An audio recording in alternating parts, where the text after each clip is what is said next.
Hello and welcome from Medi UK, and thank you to the Leg Club for inviting us to speak. I'm Julia Anderson, Clinical Account Manager for the South East. And I'm Monica Smith, Lymphology Training Manager for the whole of the UK. We both have a long-standing background in lymphedema, chronic edema and lipedema treatment and service provision, and share a passion for and have much experience in compression therapy and all of its benefits.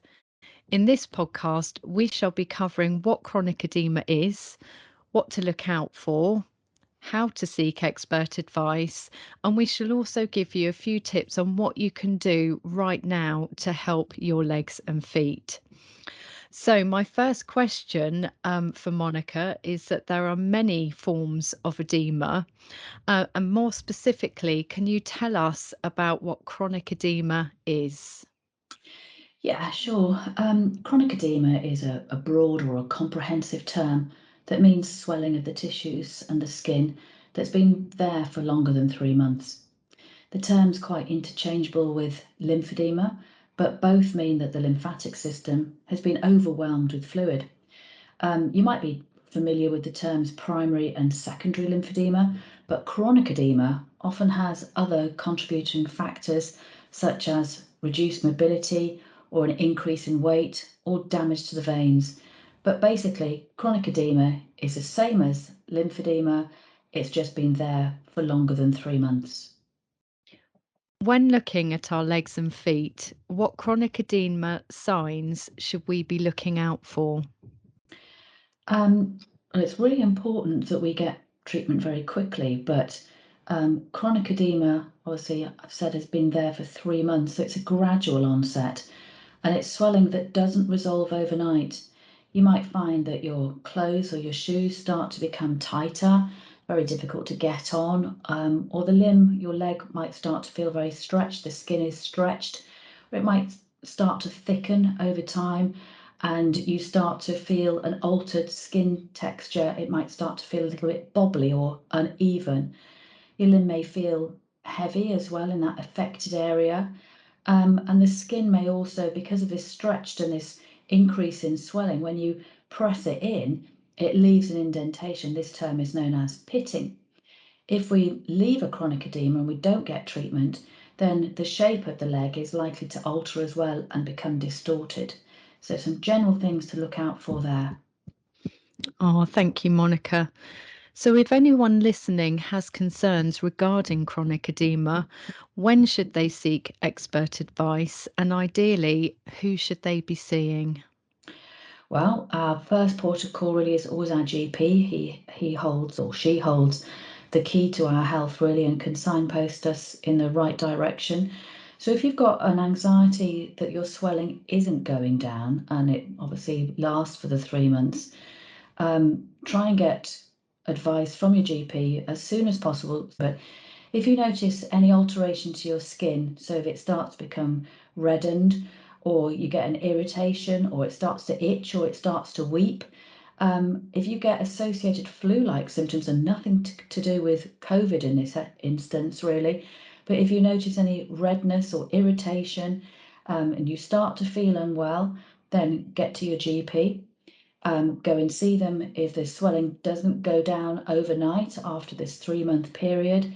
And if you notice the skin starting to change and it goes uneven texture, or if your legs start to weep.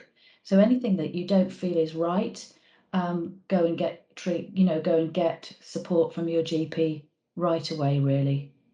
Yes, yeah. Whilst you're waiting for an appointment to be seen, there are many things that can be done to help chronic edema, aren't there, Monica? Can you talk us through your top tips? Well, it is very important to look after ourselves. We are number one priority after all. So, skincare is really vitally important because the fluid that sits just underneath the skin in this chronic edema manifestation is very rich in protein, and protein has a drying level on our skin. So, it's important that we wash and we dry our skin every day or twice a day, and particularly getting in between the toes. Sometimes we get a build-up of, bits of sock fabric or something, or, a bit of skin scales building up, and that can sometimes lead to fungal infections.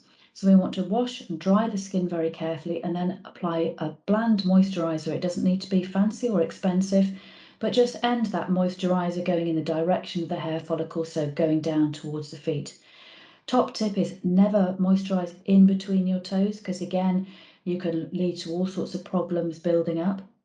Another top tip is make sure that you go to bed at night. Elevating those limbs is vitally important. Throughout the day, we've got gravity pulling all that fluid down. So give your body a little bit of helping hand and make everything relax at night and go to bed. If you can exercise, so much better, because the lymph system doesn't have a heart attached to it like the blood circulatory system does. So it relies on the power of muscles to move that fluid from the body tissues back into the vessels up to the heart and excreted through the kidneys. So even if you have reduced mobility, or if you're chair bound, any wiggling of your toes or ankle movements or flexing those muscles will help that lymph move back up to your body. And then it's really important, obviously, to maintain a healthy weight for your height in relation to your height. So eat healthily. Good, naturally balanced diet will certainly help reduce the incidence of a chronic edema occurring as well. And get to your GP as soon as you can to get into the system of being offered a specialist support and some advice. Oh, yes. So for further information on chronic edema, you can head to the Leg Club website or the Legs Matter website. There are many other organisations and charities that offer information and advice on chronic edema and how to manage it, including the NHS. So from myself and Monica, we hope that you found this podcast useful and practical, and thank you for listening.